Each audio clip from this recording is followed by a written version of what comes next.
So let's get underway. So welcome everyone to today's webinar, exploring the evolution of performance TV and the incredibly exciting role that CTV campaigns can play in driving outcomes for marketers.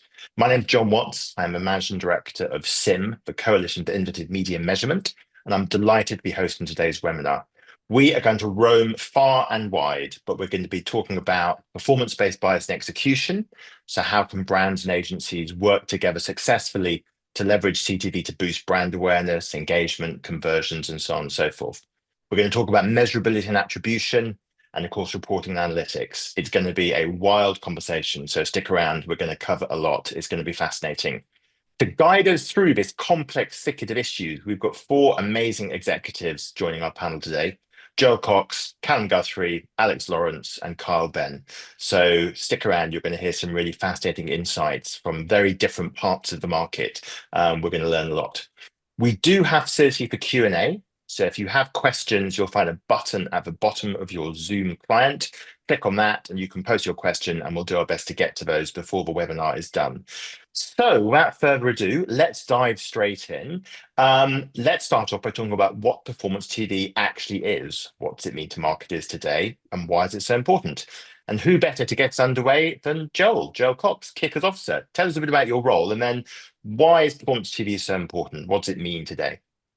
Thank you, John. Pleasure to be here with this esteemed group of individuals. I'm in awe of the expertise here. So, allow me to just very quickly introduce myself. I am the co-founder and EVP of Strategy and Innovation at Strategus. Technically, work in our little department called Strategus Labs, which is the in-house R&D think tank team tasked with continuously looking around the corner and iterating upon connected television to ensure it remains as performant and sophisticated as it can and as it should be.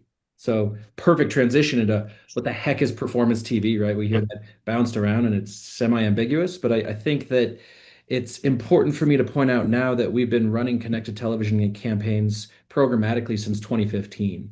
So we've got what we think is a pretty deep, pretty expert perspective on what performance means here. And it means that it should and is embedded in every campaign that we run by default, 100% of the time, every time. But what that tangibly means is continuously utilizing, testing, and activating every array of first party, second party, third party data our clients may have that we may have developed on their behalf, that we may have integrated from our partners for targeting the right audiences on connected television. And then, just as importantly, utilizing as many measurement and attribution tools as possible to enable ongoing optimization. So essentially, let me be bold here. It means looking at your data and your measurement strategies as your differentiator, while almost looking at your inventory more so as the commodity, which means you must have access to any and all of it so that you're able to programmatically reach across and engage with your audiences and optimize accordingly. Great perspective, Joel. Thanks for kicking us off. Let's jump straight along. Callum, what's your take? What is performance TV? Why does it matter? What makes it so important to marketers? Awesome. Thanks, John. Hi, everybody. I'm Callum Guthrie. I'm VP of Product at Innovid. I lead product strategy for our measurement and attribution solutions, working with advertisers, publishers, and the broader media ecosystem to help make cross-platform performance transparent, consistent, and actionable. So performance TV is essentially the evolution of television advertising into a results-driven, measurable channel. It combines the scale and the storytelling power of traditional TV with the precision and the accountability of digital marketing.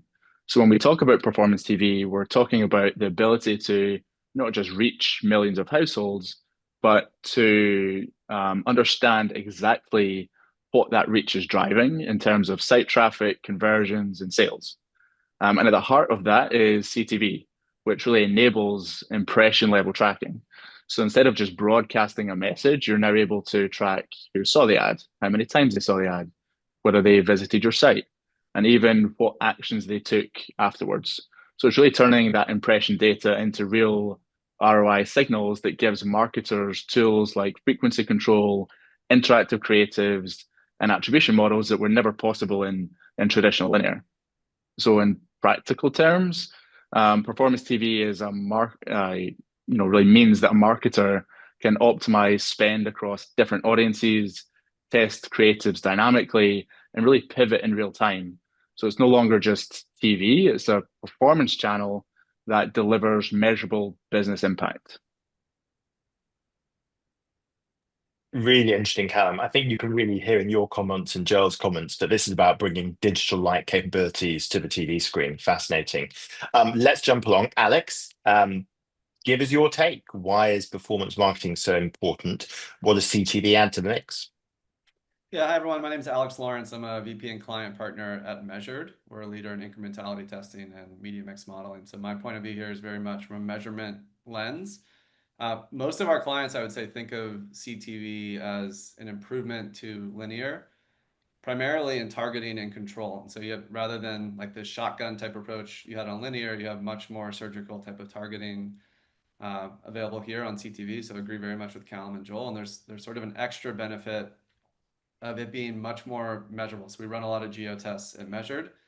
In traditional linear TV buys, those are national buys. You can't really segment out part of the country to test. CTV allows you to target specific geos, or scale into those or hold out of them and measure the direct response, whether it's site traffic, add to cart, purchase. And so it allows you to use this important awareness upper funnel driving tool, but also put more of a performance lens on that, I'd say, and actually quantify the impact. So that's my take, at least.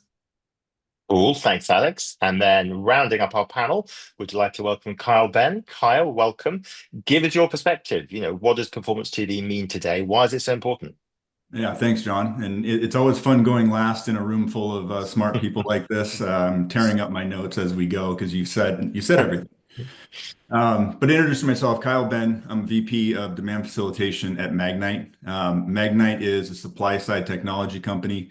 We provide programmatic infrastructure, data enablement, and ad serving for our publishing partners, OEMs, media owners. My team sits on the demand side, and so we work with agencies and marketers to democratize their access to that inventory to make sure that they can access what they need in the most efficient manner possible. In really looking at what performance TV means in the CTV world, I think some people said it very succinctly.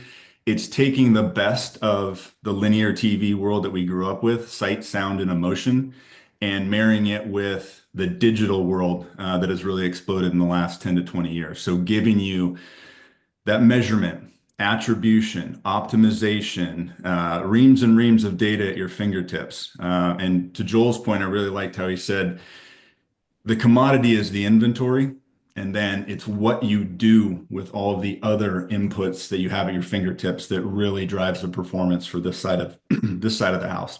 So it really takes that linear TV that we grew up with and makes it as nimble and agile as possible to craft your campaigns to what you need to do and the outcomes that you want. It's a fascinating perspective. It's going to be a fun chat. I'm sure lots of marketeers would question whether all impressions are created equal, but perhaps we can come on to that. Let's see. So look, let's just start by deep diving a bit into the unique capabilities of CTV. So obviously television is by no stretch of imagination a new medium. It's a relatively mature one, obviously, and people still watch, obviously, huge amounts of linear television, be that national or local cable networks or cable programs or cable channels. But CTV does bring something different to the mix, right? It has distinctive capabilities as a marketing channel, as a platform for advertisers and media consumption. Carl, why don't we start with you? I mean, Magnite is a digitally friendly business. When you think about CTV, what are the particular characteristics that make it so powerful? Obviously, we've talked a bit about data and addressability, but try and bring it to life a bit. What can you do on a CTV that you can't do on a linear channel?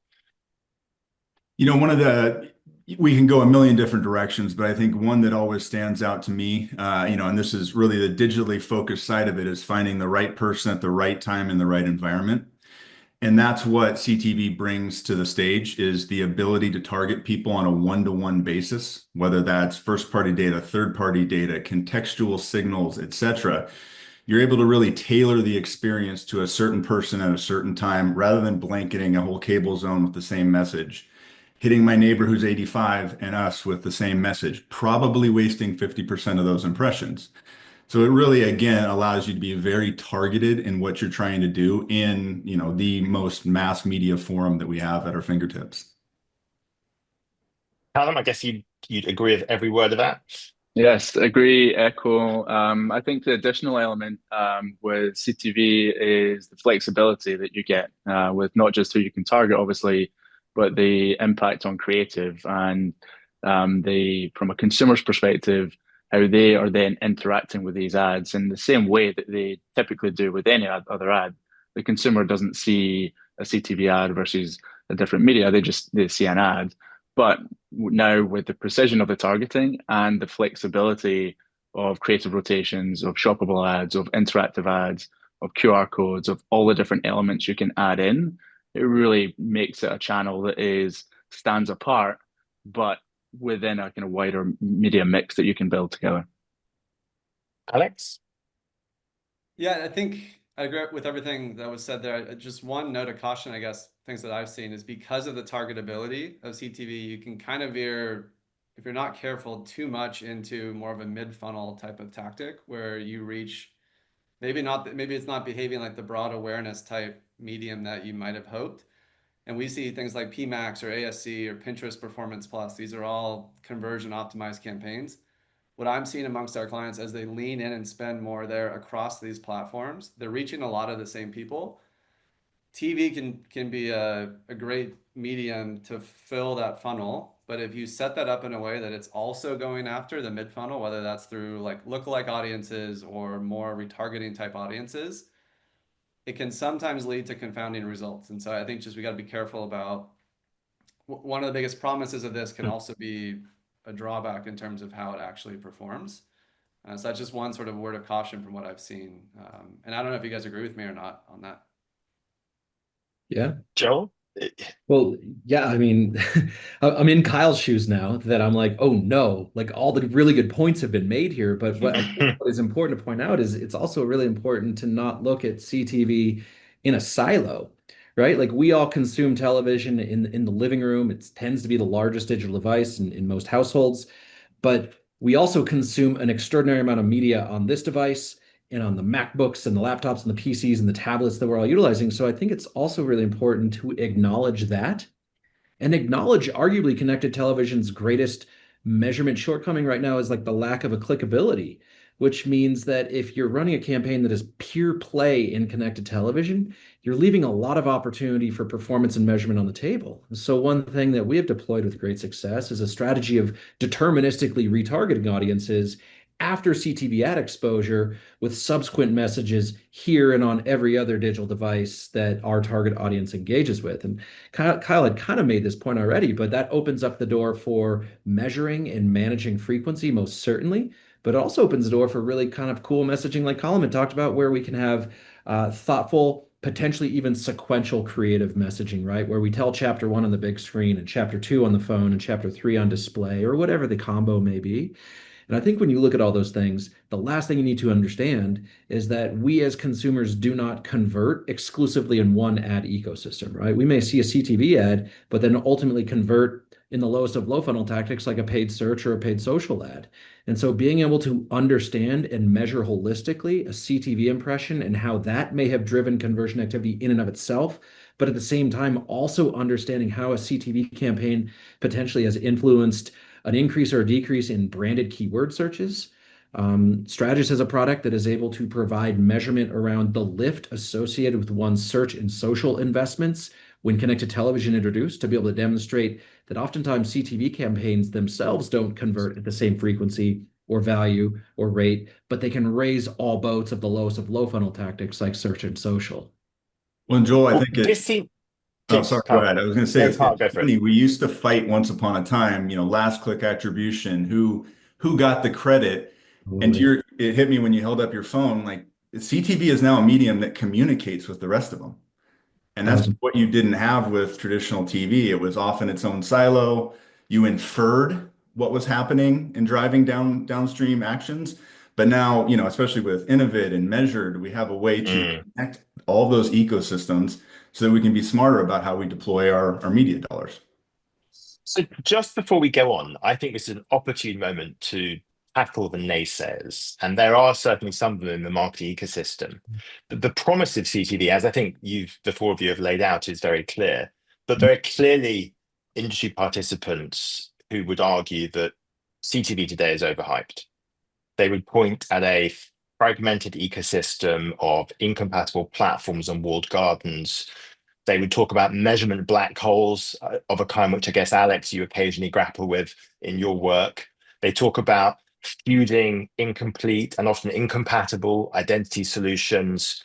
If you're trying as a marketeer to understand incrementality, say the unique value delivered by different components of a CTV campaign, that can still be really challenging. I mean, Alex, this is very much Measured's world. Is there a risk of overhyping the CTV marketplace today, even if the promise is considerable? Is it still actually quite messy? So I think there's a couple of things that we've seen. One, we have a lot of clients who get over allocated to bottom funnel because they use something like Google Analytics, and that looks great on a click basis, and therefore CTV gets no credit. And obviously that's not the way the world works. And so it's really important to have that conversation. You say, look, you need to have some percent, 25, 30% of your budget in some sort of awareness type vehicle, CTV, YouTube, something along those lines. We encourage our clients not to set the same expectations for a low funnel brand search campaign as you would expect to see on CTV. You might spend 75% of your budget in the mid to low funnel. Well, that should overperform even after you adjust for incrementality. It's fine if CTV isn't as efficient as brand search, but it allows your whole funnel to be better overall. And the second thing that we see is there are really dramatic halo effects across different sales channels. So if you just look at e-com, for example, media budgets tend to sit on the e-com P&L, and there's Amazon teams and there's retail teams. But what we have found is that when you measure and you turn off CTV in certain markets, there's a very clear response in retail stores and Amazon and e-com. And so the holistic effect, when you account for that, there might be a different, ROAS at the top of the funnel, but it gets a lot more compacted, I would say, where everything starts to look a lot more similar when you measure it holistically. And so that's just hearing you guys talk, that's where my head goes in terms of measurement and how you actually view the role of CTV from a performance marketer's mindset, I guess.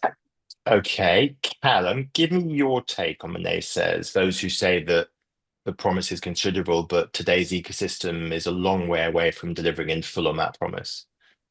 Yeah, I think it's evolving, and what we are seeing is that the underlying promise is absolutely real. We're seeing massive reach, we're seeing engaged audiences, and all of the topics we've been talking about here, we're already seeing this already in terms of the impact of the targetability and the impact of creative and messaging on measurable outcomes. And as the guy said, all on the biggest screen in the home. So yes, the fragmentation, and this is a complex ecosystem that we are operating in, but the complexity isn't really a flaw in my opinion. It's more a sign of growth. And what matters is that we're making progress and we're collaborating and we're seeing more alignment around open measurement and integrations between different platforms. And that really comes with investments in tools that connect the dots across both audiences and outcomes. So marketers today are already unlocking incrementality in CTV. They're isolating exposure, measuring lift, optimizing frequency, and they're doing it in a way that simply wasn't possible before. So rather than saying it's fragmented, I'd probably say it's more maturing, and it's maturing quickly. And the way that we keep moving that forward is by solving that at the infrastructure level. So having open standards, better identity, consistent creative frameworks, and really sharing definitions of performance to really fulfill that promise of performance TV. And honestly, it's happening faster than I think people think. It's a great point. I guess it depends if your glass is half full or half empty. Some people see mess. Other people see a really competitive, dynamic, innovative ecosystem developing rapidly. Kyle and Joel, anything to add before we jump on? Kyle? Yeah, I mean, I wholeheartedly agree with what Alex and Callum have said. I think there's always going to be naysayers. One end of the spectrum is what's the education, right? There's varying levels of understanding from the just digging your heels in, I've been buying this way for 40 years, I'm not changing, to setting up campaigns in a vacuum, right? And wanting to measure one thing, but now understanding that the inputs from the different buys you have are not the same. And that's where something like Magnite comes in. We're really focused on interoperability. And so the complete supply side of the house is always asking, what does the buy side want? And trying to get them to pass those right signals to make all of that data available so that you can put together, a better, more cohesive omni-channel buy. But the interoperability part, I think, is key. We're not 100% there yet, right? There's a million different flavors of it. There's walled gardens, but trying to build that ecosystem to get to that point of interoperability is a real focus. John, can I add one point as well? Just on, Please. one benefit just comparing versus something like linear TV. Linear tends to be much more aggregated reporting, where you might say, if you're lucky at day part, for example, or network, you get a sense of what works. CTV, you can look at specific campaigns, and we've had this conversation off with clients. Right. This campaign versus that campaign is really working. Let's dial that one up and that one down. And it's much more tactical, and it's just easier to make better decisions more quickly with something like CTV, in my experience. It's a great point. There's a flexibility and agility in the ecosystem, which is hard to replace in the traditional TV marketplace in many cases. Yeah. So let's jump on then and talk a bit about the role of CTV as an upper funnel brand building medium as a lower funnel performance tool. So first of all, these two things are not necessarily mutually exclusive, right? We often talk about this. Campaigns can blend different objectives. How do you see the landscape from these two different poles? I'll kick this off. I think that Please. if you think about connected television, it's safe to say, and I love that this theme here that we can and we should eliminate the assumption and the anecdote that go into connected television campaigns and their measurement, right? We now finally Right. have tools to be able to definitively and deterministically understand what actually moves the needle and what drives conversions and KPIs and whatever it may be. And so I think I start this off by saying that to transact programmatically requires you to ensure you're partnered with Magnite and every other pub and SSP to ensure you have access to any and all ad-supported content, of course, with brand safety and content quality guidelines. Now, I say this because I think you can attack the top of the funnel with essentially when we have clients task us with this strategy, we reach into some of the more premium, and I'm definitely using air quotes here because I think we could debate premium Sure. rose it can for sure. But essentially, if we're going to reach into Netflix and YouTube TV and Max and kind of the higher name, higher cost, really kind of highly talked about apps because you want to have some creative adjacency to the content you're reaching into, you've decided that your target audience streams that app more than others. That's great, right? So that the top of the funnel, traditionally linear-esque, can be accomplished almost the same way, right? But then I think when you get into the lower funnel, we've already talked about these strategies, operate fundamentally very programmatically, remove the assumption and the anecdote of where your audiences are streaming and upon what apps and content you should be placing it, and let the proverbial robots and algorithms do the work for you. Utilize your first party, second party, third party data to define a very specific and precise cohort. Utilize very advanced geo-targeting to serve impressions down to the zip code and the household level, not DMA state national like linear. And then, of course, institute as many as possible attribution and measurement products. We have this strategy where it's like measure everything, right? And if we do that and you're able to centralize this data, you get as close as possible of an optimization loop. And that's, I think, where the low funnel really kind of like the proverbial rubber meets the road in the low funnel is just ongoing optimization, testing, repeating, rinsing, and optimizing. So that would be our perspective on how you can technically accomplish high funnel and low funnel from the same strategy and the same device. Kyle, I mean, I'm guessing that kind of agility and flexibility is something that's very close to your heart. Do you see that as key to success in the way that Joel outlined there? Yeah, I mean, I think Joel put it perfectly, I think. And to Alex's point earlier as well, I feel like it's built for full funnel, right? Top of the funnel, all the way down Yeah. to conversion, but you can unintentionally get yourself in the wrong part of it. So it's understanding, to Joel's point, everything you have at your fingertips, measuring everything, but what are you trying to accomplish? If it's straight branding and awareness, it's a different play than if it is, hey, drop Febreze in your Amazon cart with the click of a button, right? Here's Febreze and here's, add it to your cart right now. And there's a lot of flavors in between. The nimbleness of this platform is that we can do all that within one medium. with all the other tools we have at our fingertips. It's just being, I think earlier to my point, it's the education that goes along with that. And what am I trying to do? And what specific tool set do I have at my disposal for that part of the funnel versus another? And so again, I think it just goes really to education and being a true consultant to the brands and marketers. So, Alex, CTV is obviously only one performance platform, and most marketeers will be spending on other platforms as well. We've obviously mentioned search, retail media comes up. Give us a sense of how you think CTV fits into these broader omni-channel strategies. What distinctive role does it play versus, say, mobile or tablet or PC and other types of performance media? Yeah, I think so at Measured, we like to think that everything is performance media. It's just a function of what performance do you expect to see. So Right. it's like a moving truck versus a Ferrari perform very differently, but they have important roles to play, right? So I think it's all about setting those expectations properly and measuring it, whether it's mobile or where it's being served. I guess is maybe I spend less time thinking about that and more time thinking about the role of the media overall. We have clients who have set lower standards for upper funnel and as a result been able to double their budget at the upper, mid, and lower funnel and see higher ROAS as a result. And so if you don't set different performance expectations, you will unnecessarily constrain your growth because you fix that same target across everything, and that's just not realistic. And so you can set it for upper funnel, you can set it to be more mid or even more low funnel if you'd like. I think you just need to modify your expectations accordingly, and that goes for really everything in the media mix. Can we just deep dive briefly for a moment into this question about whether all impressions are equal? I was very struck by what you said, John. It's obviously a very live debate. And you're right, we definitely don't want to get into that debate about what premium means. But just tease apart for us a little bit, what were you thinking when you were talking about the value of the data and the fact that, in a sense, the inventory is largely one and the same in some respects? Context doesn't matter? I think context can matter.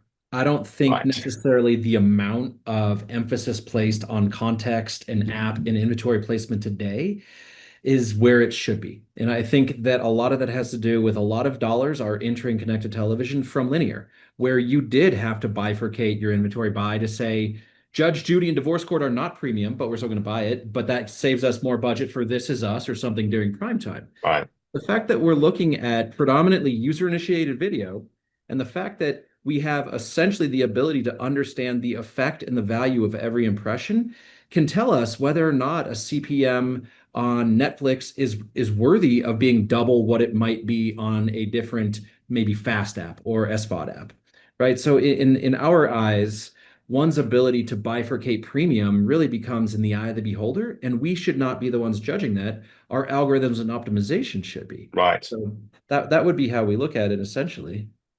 It's very much beauty is in the eye of the beholder, in a sense. If marketers can find value in different pools of inventory, more power to them. The key thing is to use their data effectively to optimize and plan their campaigns effectively.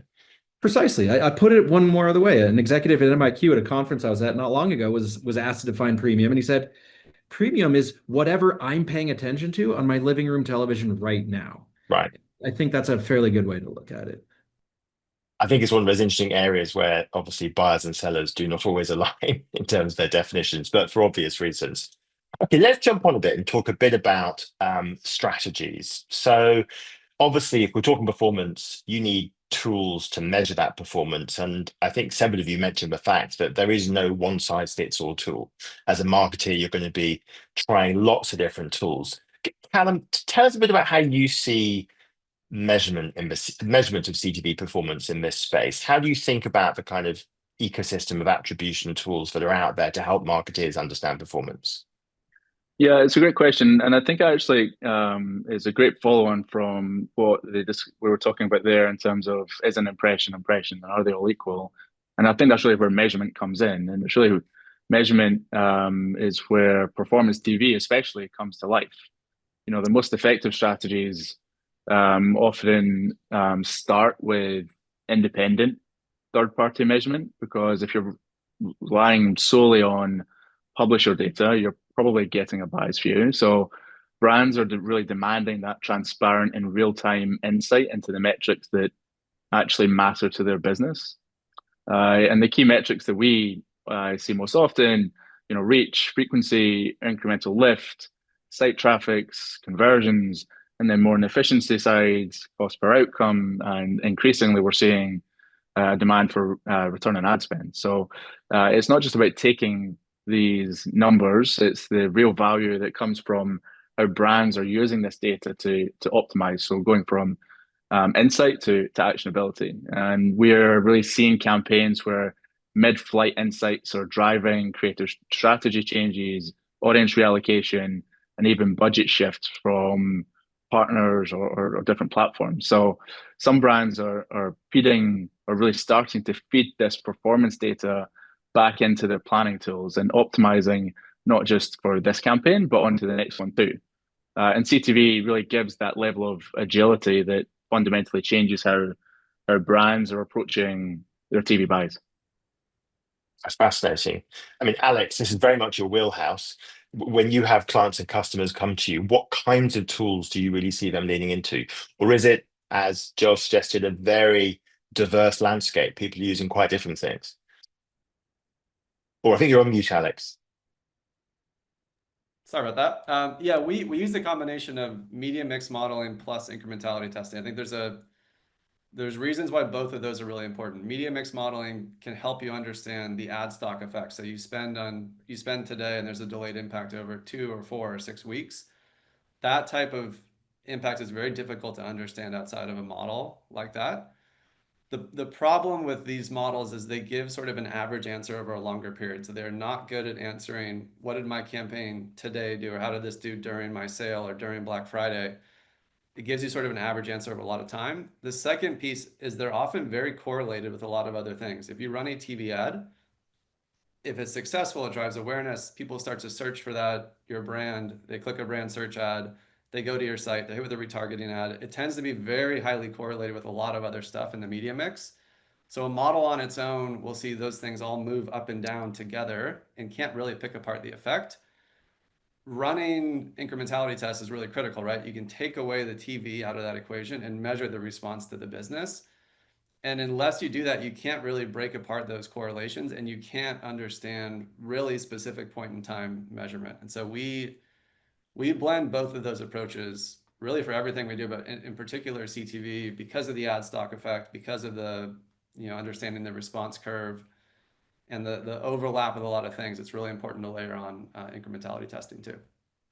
And Alex, just one more question before we move Yep. on. Are there clients that come to you with a particular campaign mix, a particular set of objectives, and you look at it and think that's right at the bleeding edge of measurement? That's going to be really tough to understand. Are there areas which are still a bit black boxy or hard to unpack?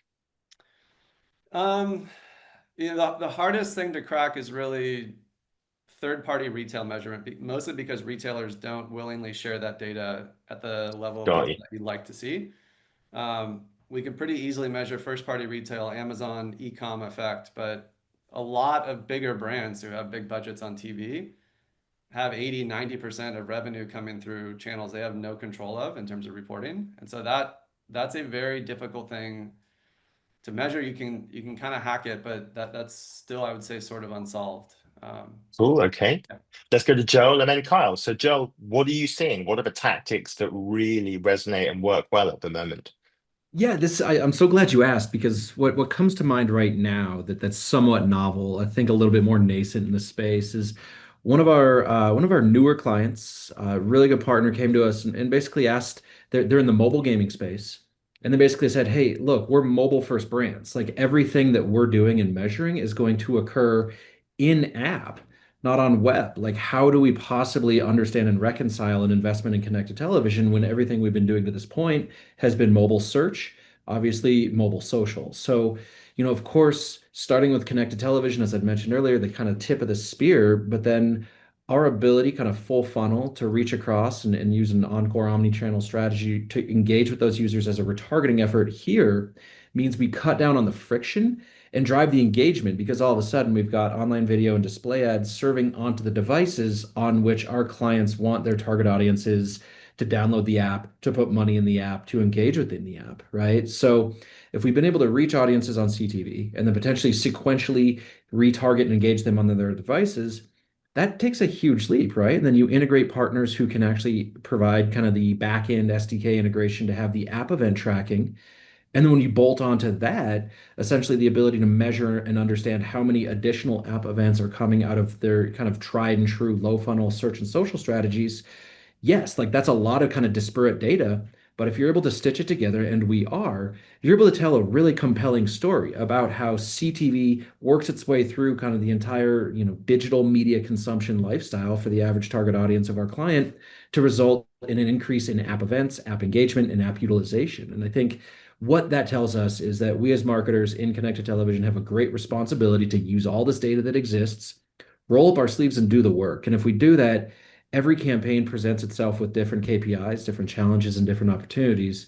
But certainly, that's the type of thing that I think gets us out of just like, the Google and Meta ecosystem where we're letting those two organizations take 100% credit for last click, grade their own homework. So, yeah, there's more work involved to tether and holistically measure all these together, but it's certainly worth it in the end.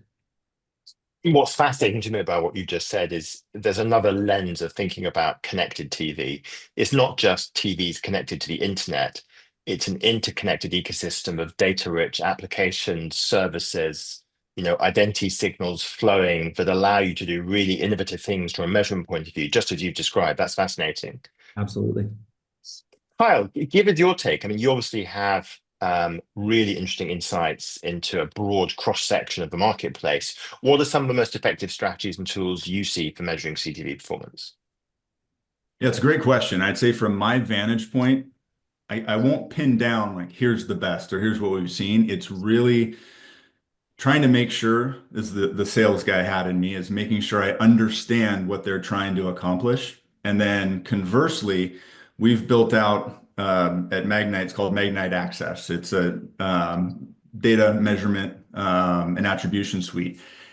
We're not building it and giving it. It's it's Measured, it's Innovid, it's all of these great third-party industry leaders that we have in our bag, so to speak, where we can say, here's what you're trying to do. Okay, here's what we would recommend, right? And this is for the side of the industry that's trying to piece it together and figure it out. And then there's the other side, like Strategists, that like they have their own platform built inside.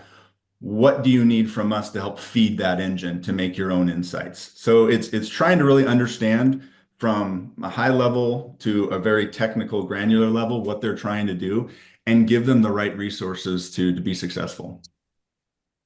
Really interesting. Let's jump on then and talk a bit about audience data and identity. So obviously performance data is one part of the puzzle, but this is an ecosystem that's rich with different data sets, some really powerful identity resolution solutions that come in many different flavors.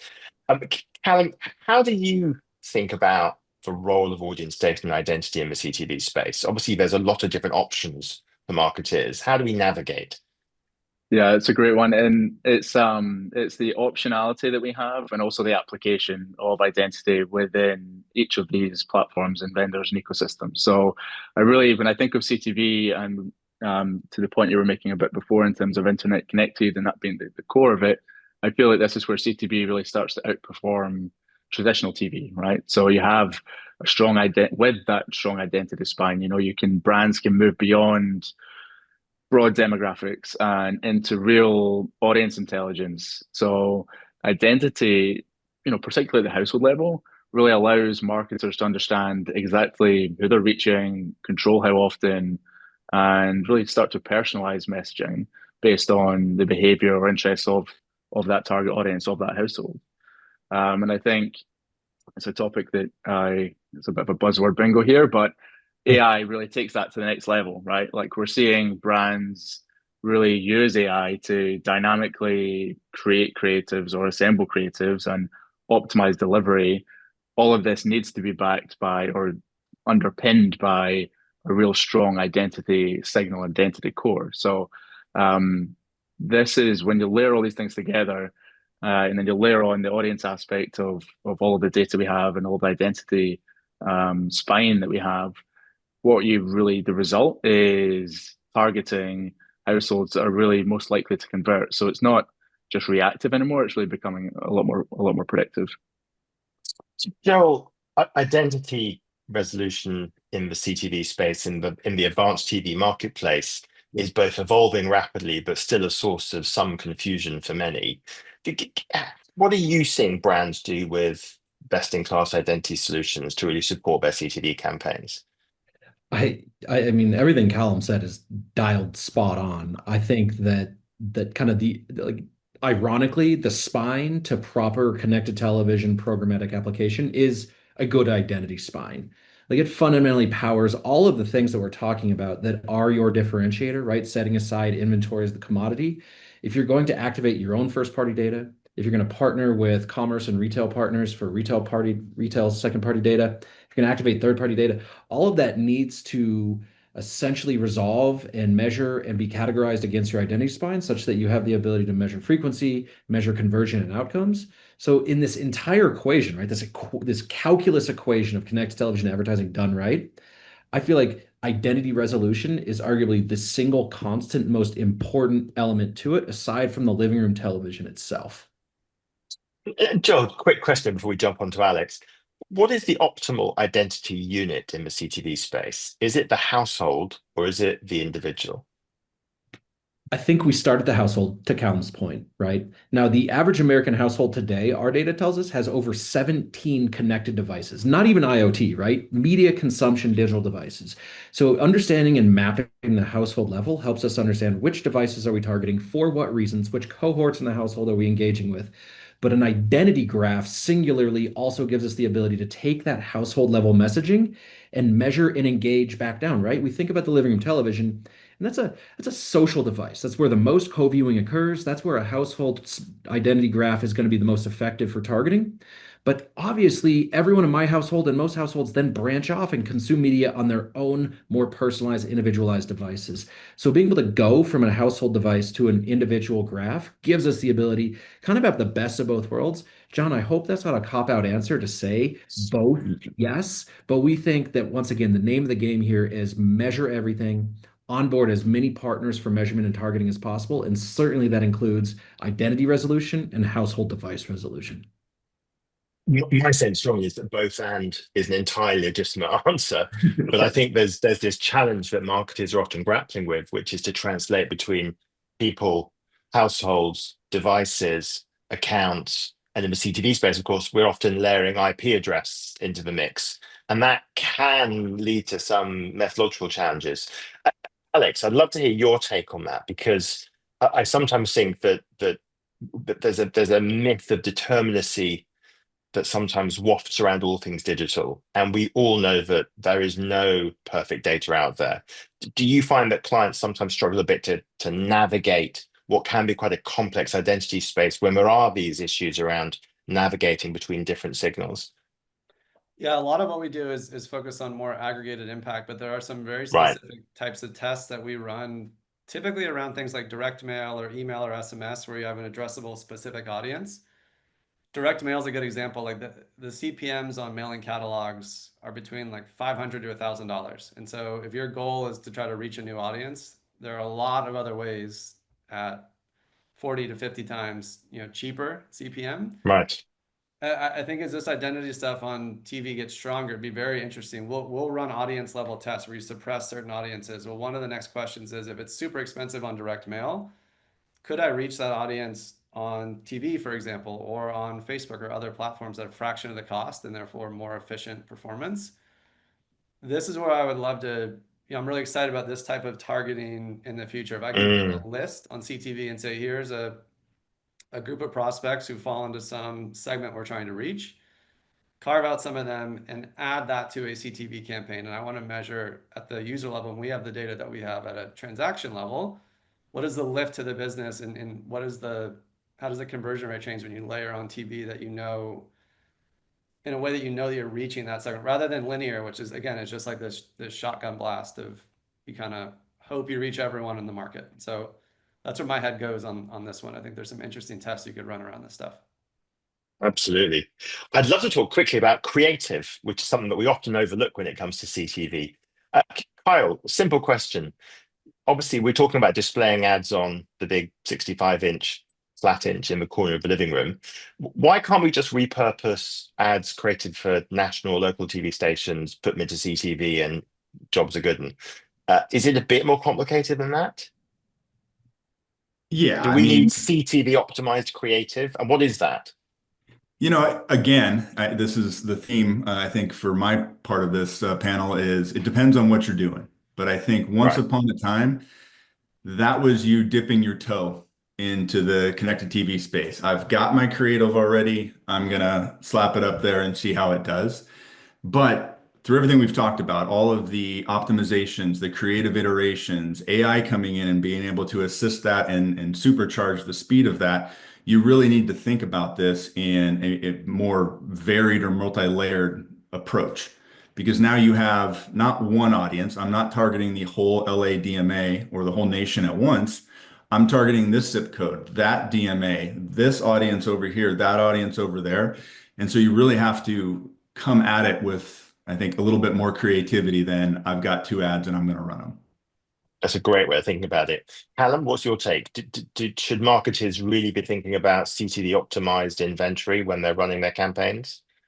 Absolutely. It's not just taking, a local linear ad, it's any ad or creative that you have on different devices or your different channels and how you're tailoring that and tailoring that message to CTV. Like we said, CTV is full screen, co-viewed. It's got a bit of a lean back mindset to it. But the combination that you need to try and achieve is that kind of story driven narrative with performance, or being performance aware.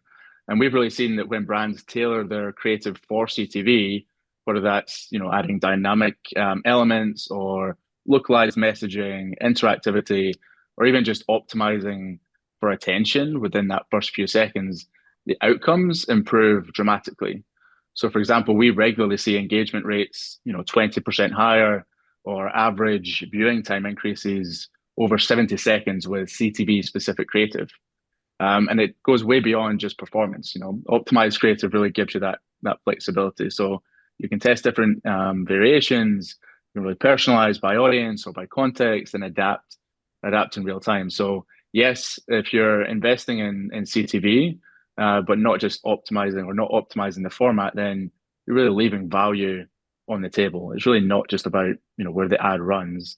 It's about what you say, and it's how you say it, and whether it fits in that moment.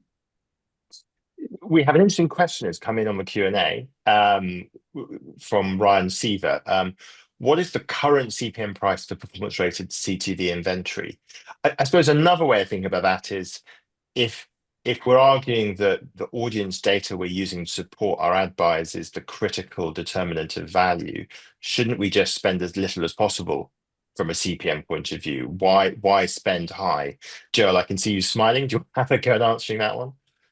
Well, I think that I only present expertise from one side of this equation. So really interested to hear what Kyle, Callum, and Alex have seen Sure. from experience and data.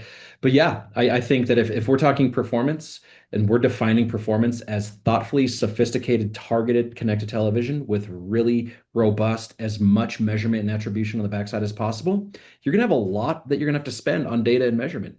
Therefore, the inventory component should be as low cost as possible. But ultimately, it's not always just the lowest cost inventory that performs, which is why the optimization element is so important. Mm.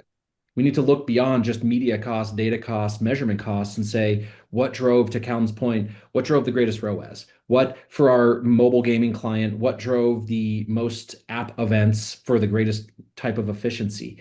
And then kind of back in from there. So I certainly don't think you need to pay up to Netflix to achieve performance connected television. But I also think you do need to be willing to invest in the data alongside the measurement, alongside the inventory to really be able to begin this journey. And I'll say it's a journey, right? I don't think you can start out with your CPM and your eCPM on day one and understand that that's what it's going to cost you to have an effective campaign, because we need to get the data on our belt, optimize it, refine it, and move and rinse and repeat. So Kyle, marketers should stack them high and buy it cheap? I think that's your your first foray into it is Right. the performance Sure. marketplace at Magnite is anywhere from 30 to 50% cheaper, for lack of a better word, than our general market. Same inventory, same publishers, lower barrier to entry. To Joel's point, you're paying a lot for a lot of other things that help prove out that medium. And what all of our publishers see is if you are backing into that customer acquisition cost, if you're hitting that ROAS, they will pay whatever they can for that inventory because it's performing. So it's get your foot in the door or jump into one end of the pool. And then as you find, where your customers are fishing, for lack of a better term, then they will start to pay whatever they need to get that high valuable inventory. And that might not be the premium that we all call premium. That could be anything that is converting for them. Can I add to that, So, John? please, Alex. Yeah, I think whenever I get this question or a version of it, like conversion rate or CPM, it all goes back to ROAS. Like for me, there's three things. There's conversion rate, there's CPM, and then for us, there's incrementality. So if you have a very high CPM, that tends to convert efficiently. Otherwise, you wouldn't pay a lot for that thing, right? And so the market is saying this is worth more because these people convert at a high rate.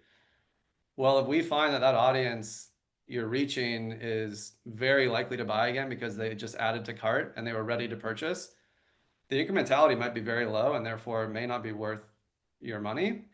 That said, if the conversion rate is high enough, that equation might make sense for you. So you really need to understand, like, do I need a 50-cent ROAS here, a 10-cent ROAS, a dollar ROAS? If so, that will guide what you should pay. A CPM on its own is not a good or a bad thing. It's a means to an end, and you have to decide what is the role of CTV for you, and does the equation work for your specific objective? I mean, test and learn is my big takeaway there. Yeah, exactly. Yeah. There's no We are unicorn. amazingly into our final 5 minutes, much to my surprise. This has flown by. I feel like we could happily go on for another few hours and still not scratch the surface. This is such a fascinating topic. So let's end with some thoughts about the future. Why don't we go around each of you, and I'd love to hear you talk a little bit about your thoughts on how you see the kind of performance TV, CTV space evolving over the next couple of years. If we were to fast forward in time to 2028, what would you expect to see looking most different? Where can you see really dramatic improvements? What are you envisaging will be the kind of state of the art in a couple of years' time? I mean, Callum, why don't you kick us off, and then we'll go Kyle, Alex, and close on Joel. Yeah, thank you. I mean, the future of CTV is really about closing the loop. And I think we're really moving towards it and really moving towards it fast. So closed loop attribution is absolutely within reach, and especially with advances that we've seen in clean rooms and data partnerships and privacy safe identity resolution that we touched on earlier. So the foundation is really being laid to connect ad exposures to actual business outcomes in a really reliable, compliant way. So it's not just about, it's not going to just be about tracking a sale. I think the next phase is a lot more intelligence. And when we combine attribution with AI, real-time optimization, and get into predictive analytics, that's really where performance TV is headed. So in a world where a campaign not only tells you what happened, but then actively adapts to improve outcomes while it's still running. And ultimately, I think we'll see TV evolve from top of, not that it is solely top of funnel like we spoke about today, but top of funnel awareness tool to a closed loop performance engine, measurable, automated, and optimized end to end. Amazing. That's really interesting. Alex, you want to go next? And then we'll go Kyle and Joel. Yeah, I think So just the broadly, future. yeah, I think across all media, whether it's CTV, Meta, Google, I think there's this AI-ification sort of everything where the algorithm's going to decide where to spend. You just give me some money, I'll make the best decision for you. I think that's likely to lead more and more to targeting more of the same people unless you control that specifically. So my fear is that we move in a world where all of a sudden all these algorithms are going after the same people. I think what will be really important in the future is, one, maintaining investment in an awareness type medium to fill those algos, and then two, just auditing performance with measurement. So if you keep spending more and more, is this actually performing the way that you need to? If so, great, let's spend more. If not, let's change something. So I think that's where I see CTV along with all of media, I think, headed. Cool, thank you. Kyle? Yeah, great points, and I won't second them just to hear myself talk again. I'll kind of come at it from the publisher side of the house, and what I think CTV, especially in the performance space, really allows this industry to do is iterate a lot more quickly than other mediums. So you look at just what's happening now in the CTV space with pause ads, with native tiles. If there's a need, someone can dream it up and it has value to the buy side of the house or the demand side of the house, it will gain traction. So, and I think again, to Callum and Alex's side, it's the interoperability of the industry. There's a lot of vendors that pop up that solve a specific need, but until the supply side really realizes that rising tide raises all ships, and there are some things that everyone should be on the same page about, we're not going to get very far. But I think that's what we're seeing kind of transform on the supply side, especially coming out of Cannes as well. Fantastic. Joel, take us home. Tell us about the future. What are you expecting? Look, I think that there's so many good points made here. I'm going to echo Kyle and not do my best to reiterate them. I think we will have closed loop attribution. We already do, right? If you're an advertiser and you're advertising and you're selling in the Amazon marketplace, you can use the Amazon DSP for closed loop attribution. Walmart's getting similar. Instacart just rolled out SKU level targeting measurement.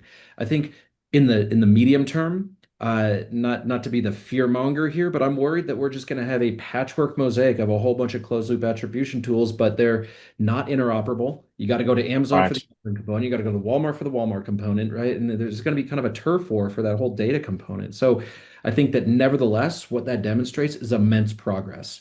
When we began running connected television at its dawn in 2015, simply measuring a post-view website visit was a technological marvel, right? And now here we're talking about the fact that we can serve an impression and watch when Alex goes out and buys the running shoes that we served him the message for.